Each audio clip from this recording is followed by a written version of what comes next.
The Silk Road was a crossroads of philosophies, traditions and religions, but above all commerce. Bukhara during the 16th and 20th centuries was among the richest caravan cities, with up to 50 bazaars and 75 caravanserais.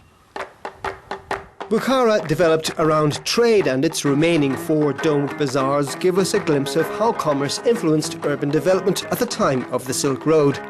We can think of it as a huge medieval hypermarket designed to allow traders to bring their goods in and out easily.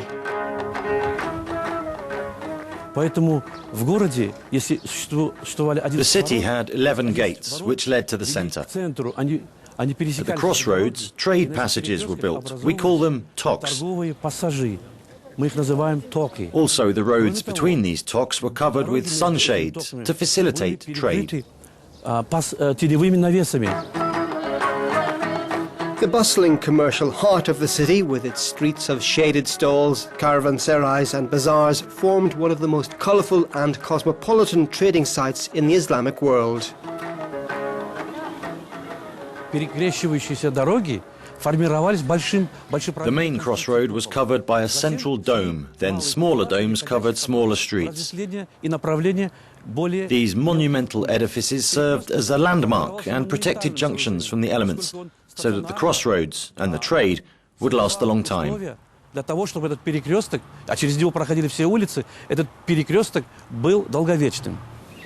visit a caravanserai is to open a door onto the past.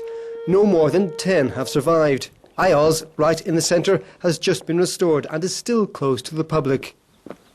Caravanserais were more than just a stop along the way, however. Caravanserais were places to live, to store merchandise and to do wholesale deals. From these large warehouses, goods were sold as wholesale for retail on the streets. Retailers took goods from here and sold them on the street.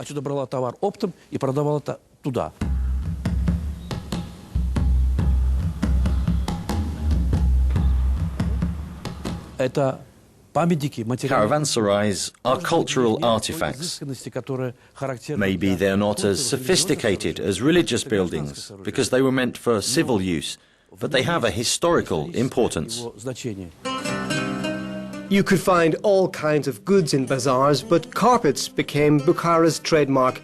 The city's 12 ancient tribes are represented in the geometric patterns of the fabric. The intense red is a symbolic colour. Sabina, whose family has been in the business for 7 generations, explains why. Bukhara carpet is red because in the times of Zoroastrian, people used to pray for fire and sun. So when they were bended so they could not do a fire, sun, they could not see a sun, they used to imagine a fire on a carpet. Around 20 girls gather here in the morning to learn how to weave following a technique thousands of years old. A carpet can take up to several years to complete, depending on its size, the number of knots per square centimetre and the design. During 2 weeks' time they'll be trained and they will know how to make a knot. Because to do one knot, you need to move your fingers 8 different times. And after, to be a master, it depends on them, how talented, how quick, how clever they are. It took me 2 weeks to learn and 3 years to become a master, and I still have things to learn.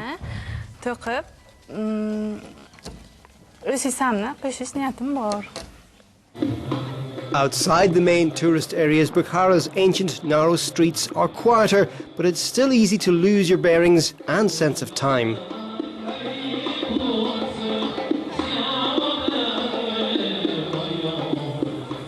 It's time for us to leave Bukhara's artisans and bazaars to head for remote Khiva for the 3rd and final Uzbekistan life.